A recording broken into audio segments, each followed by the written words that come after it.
अस्सलाम वालेकुम नाज़रीन, मेरा नाम मोहसिन नज़ीर है और आप देख रहे हैं हमारा यूट्यूब चैनल। पिछले 12 घंटे में जो आम डेवलपमेंट्स हुई हैं उस हवाले से तफसील से बात करते हैं और आने वाले चंद घंटों के अंदर जो आम डेवलपमेंट्स होने जा रही हैं उसके ऊपर भी जो है वो तफसील से बात करते हैं। जनाब, इंडियन आर्मी पहले तो इंडियन मीडिया का मजाक बन रहा था, अब इंडियन आर्मी का मजाक बनने लग गया और उनके साथ हुआ एक छोटा सा प्रैंक। वो प्रैंक क्या हुआ है अभी थोड़ी देर में आपको बताता हूँ। और इसके साथ साथ विक्रम मिस्री साहब बड़ी देर बाद मंजर आम पर आए और उन्होंने प्रेस ब्रीफिंग दी, उस हवाले से बात करते हैं। और इसके साथ साथ एक जाली पायलट भी इंडिया में पकड़ा गया है, ये क्या कहानी है ये भी आपको बताते हैं। और इसके साथ साथ गज़ा में जो इजरायली बर्बरियत जारी है उसके ऊपर भी आज थोड़ी सी बात करते हैं। जो इजराइल जुल्म कर रहा है गज़ा के ऊपर, उस हवाले से बात करते हैं। और उसके बाद उसका जो रिएक्शन आ रहा है या उसके ऊपर कोई कमेंट कर रहा है तो उसके साथ क्या किया जा रहा है ये भी आपको बताते हैं। कुछ पाकिस्तान के हवाले से भी खबरें उसके ऊपर भी बात करते हैं। लेकिन सबसे पहले जनाब आगाज़ करते हैं इंडिया से। और इंडिया में जनाब पहले तो इनकी गोदी मीडिया का मजाक बन रहा था, अब इंडियन आर्मी का भी मजाक बन रहा है। और उनके साथ हुआ एक छोटा सा प्रैंक कैसे हुआ है। इनका ये एक ट्विटर अकाउंट है वेस्टर्न कमांड इंडियन आर्मी, ये इनका सर्टिफाइड अकाउंट है ट्विटर। उसके ऊपर ये लोग एक पिक्चर शेयर करते हैं मिसाइल की और ऊपर लिखते हैं impregnable wall of the fire justice served. तो उसके बाद लोगों ने फिर नीचे कमेंट किए, उन्होंने कहा कि जी ये जो आप पिक्चर्स वगैरह शेयर कर रहे हैं ये हमारे अपने ही मिसाइल हैं और ये जो आप लोग तस्वीरें मतलब आप लोग जो शेयर कर रहे हैं ये हमारे ही मिसाइल नहीं है, उनके मिसाइल नहीं है। तो उसके बाद फ़ौरन उन्होंने जो है वो ये पोस्ट डिलीट कर दी। तो ये इनका हाल है, आप खुद ही अंदाज़ा लगा लीजिए। पढ़े लिखों के हवाले से मैंने पहले भी खैर बताया कि कितने को पढ़े लिखे ये लोग हैं। इसके अलावा विक्रम मिस्री साहब जनाब वो बड़ी देर बाद मंजर आम पर आए, जो इनके सेक्रेटरी खारजा हैं। और आप जानते हैं कि ये जब सीज़ फायर हुआ था उसके बाद बीजेपी वालों ने जो इनके साथ किया सारा मलबा इनके ऊपर डाल दिया और इनके साथ और इनकी बेटी के हवाले से जिस किस्म की घटिया ज़बान उन्होंने इस्तेमाल की, मैं उसे घटिया ही कहूँगा। देखिए वो अपना काम कर रहे थे और उसके बाद इस किस्म की घटिया ज़बान इस्तेमाल करना मेरा ख्याल है कि ये इसकी कोई जो है वो जस्टिफिकेशन नहीं बनती। खैर वो बड़ी देर बाद जनाब मंजर आम पर आए और उन्होंने प्रेस ब्रीफिंग दी और उन्होंने कहा कि जी पाकिस्तान की तरफ से जो है वो हमें कोई न्यूक्लियर थ्रेट जो है वो नहीं आई हुई थी। अगर आपको याद होगा कि न्यूयॉर्क टाइम्स में या वाशिंगटन के अंदर गालबन मार्को रूबियो ने ये कहा था कि जी हमें इंटेलिजेंस से जो है वो खबरें मिली थी। तो उसके ऊपर फिर लोगों ने खुद ही कहानियाँ बनानी शुरू कर दी कि जनाब न्यूक्लियर वॉर होने लगी। आपको पता है हमारे यहाँ पर खैर लोग ऐसे हैं जो कहानियाँ बनानी शुरू कर देते हैं। तो उसके ऊपर उन्होंने एक तो क्लियर किया कि जी हमें कोई ऐसी वार्निंग जो है वो पाकिस्तान की तरफ से नहीं मिली। लेकिन डोनाल्ड ट्रंप जो है वो अपना सौदा बेच रहा है और मेरा ख्याल है उसने रिसेंटली भी एक दो इंटरव्यू दिए और उसके अंदर भी उसने कहा कि जी मैंने तो एटमी जंग होते होते जो है वो रुकवा दी है। और मेरा ख्याल है खैर इस स्टेज पे बात नहीं पहुंची थी और यही विक्रम मिस्री भी कह रहे हैं। और ये एक स्टोरी आई है। इसके अलावा जनाब एक जाली पायलट वाली स्टोरी आई है और ये स्टोरी बेसिकली दी है रिपब्लिक टीवी ने, जो इनका अपना ही चैनल है। उसकी वेबसाइट, उसके अंदर स्टोरी ये आई है बेसिकली उसका जो टाइटल है वो ये है कि जनाब Pune hotel receptionist arrested for posing as Indian air force officer to lure women, Indian air force uniform combat pants badges recovered. ये बंदा बेसिकली पुणे होटल का जो है वो रिसेप्शनिस्ट है, लेकिन ये पोज ये करता था कि ये इंडियन एयरफोर्स का पायलट है। और इसने अपना सोशल मीडिया पे अकाउंट्स वगैरह भी बनाए हुए थे फेसबुक इंस्टाग्राम के ऊपर। और काम ये बेसिकली ये करता था कि जो वहाँ पर एयरफोर्स के म्यूज़ियम है इंडिया के अंदर, वहाँ पर जाकर ये पिक्चर्स वगैरह बनाता था जहाज़ वगैरह के साथ और आकर जो है वो इसको अपने सोशल मीडिया अकाउंट्स के ऊपर जो है वो पोस्ट करता था। इसने अपना बाकायदा तौर पर एक जाली कार्ड भी बनाया हुआ था और जाली एक यूनिफॉर्म भी था। और उसके बाद में पता चला कि जनाब ये खैर ख़वातीन को इम्प्रेस करने के लिए ये सब कुछ जो है वो करता था। तो एक फ़्रॉड जनाब ये निकला है। जहाज़ तो इसको उड़ाना नहीं आता था, खैर जहाज़ तो इनके असली पायलट्स को भी नहीं उड़ाना आता, उनका जो हाल हुआ है वो भी आपके सामने है। इसके अलावा एक स्टोरी जनाब मकबूजा कश्मीर से आई है और वो ये कि आप पहले जानते हैं कि 8 से 9 लाख फ़ौजी जो है वो वहाँ पर तैनात हैं और जिस किस्म की वो सिक्योरिटी वहाँ पर फराहम कर रहे हैं उनका हाल पहलगाम वाला वाक़या आपके सामने है। खैर और अब खबर ये आ रही है कि सरकारी तनसीबात की हिफाजत के लिए जो है वो तकरीबन 4000 रिटायर्ड फ़ौजियों को जो है वो वहाँ पर तैनात किए जाएंगे। और इसके ऊपर महबूबा मुफ्ती जो साबिक वज़ीर आला है मकबूजा कश्मीर की, वो उन्होंने कमेंट किया। उन्होंने कहा कि जी वैसे तो मैं अपने इंडियन वेटरन्स की जो है वो बड़ी रिस्पेक्ट करती हूँ, लेकिन ये फ़ैसला चूँकि हमारे यहाँ पर मकबूजा कश्मीर में बेरोज़गारी वैसे बहुत ज़्यादा है, बजाय इसके कि आप लोग नौजवानों को हायर करें तुसी फिर पुराने बाबे लेके आ गए हो।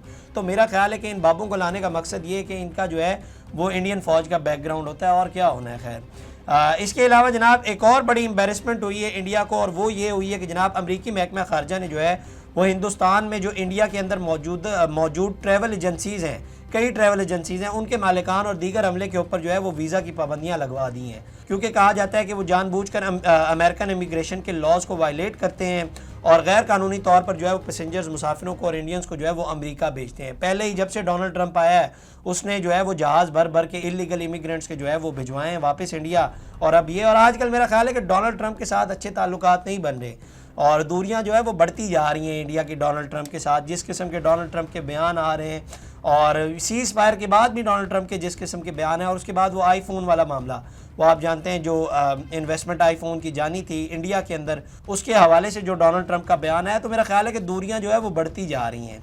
इसके अलावा कुछ लोकल खबरों की भी तरफ आते हैं, फिर इसराइल वाले मामले के ऊपर बात करते हैं। तो जनाब खबर ये है कि सिक्योरिटी फोर्सेज ने खैबर पख्तूनख्वा के मुख्तलिफ अजला में कार्रवाइयाँ करके 9 खवारिज को हलाक कर दिया, जबकि सिपाही और लॉन्स नाइक ने जाम शहादत नोश किया है। ISPR के मुताबिक 17 और 18 मई को सिक्योरिटी फोर्सेज ने इंटेलिजेंस इत्तला पर खैबर पख्तूनख्वा में खवारिज के खिलाफ कार्रवाइयाँ की। पहली कार्रवाई लक्की मरवत में की गई, जिसके दौरान 2 तरफा फायरिंग के नतीजे में भारतीय हिमायत याफ्ता 5 खवारिज हलाक हुए।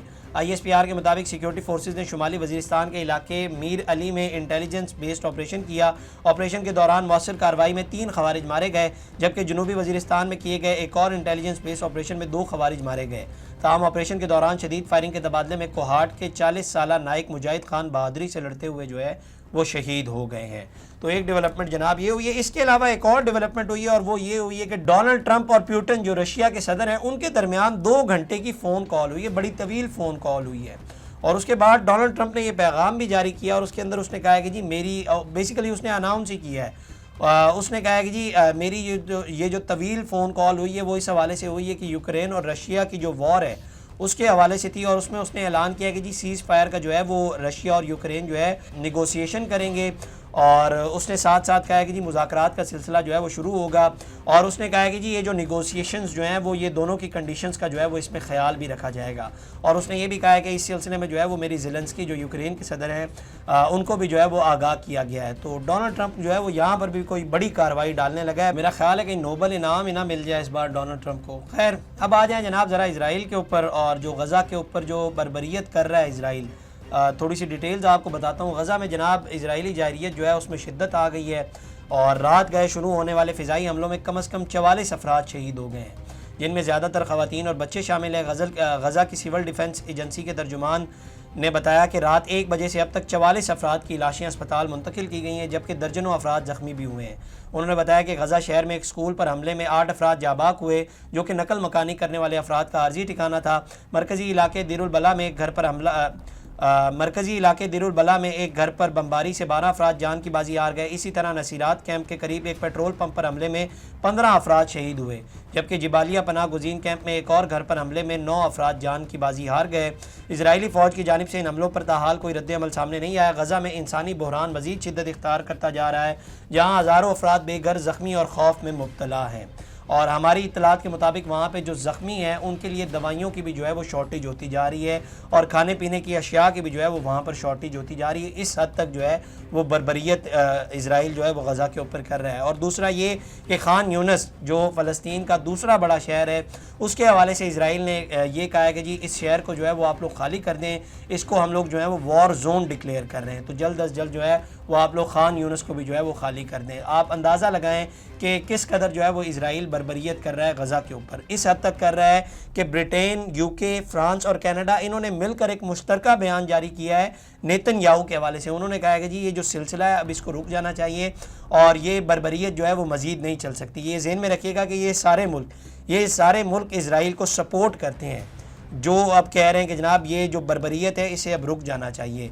और अब तक तकरीबन जब से ये सब कुछ हो रहा है इसमें तकरीबन 53,349 मुसलमान अब तक शहीद हो चुके हैं।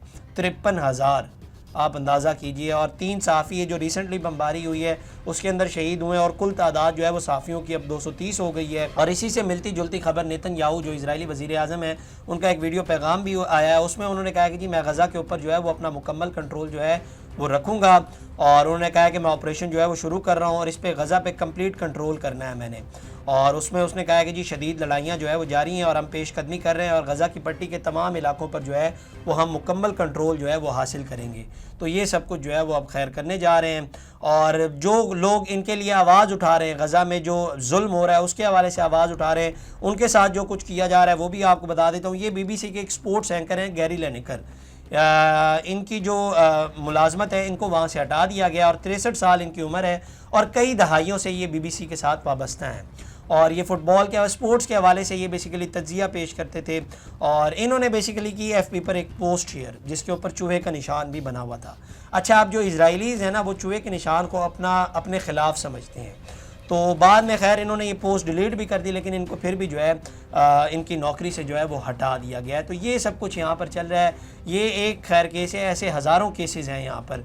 जो भी गज़ा के हक़ में आवाज़ उठाने की कोशिश करता है उनके साथ जो है वो ये सब कुछ किया जाता है। तो मेरा ख्याल है कि मुस्लिम ममालिक को जो है वो होश के नाखुन लेने चाहिए और ये जो जुल्म इज़राइल गज़ा के ऊपर कर रहा है, मेरा ख्याल है कि इसे अब रुक जाना चाहिए।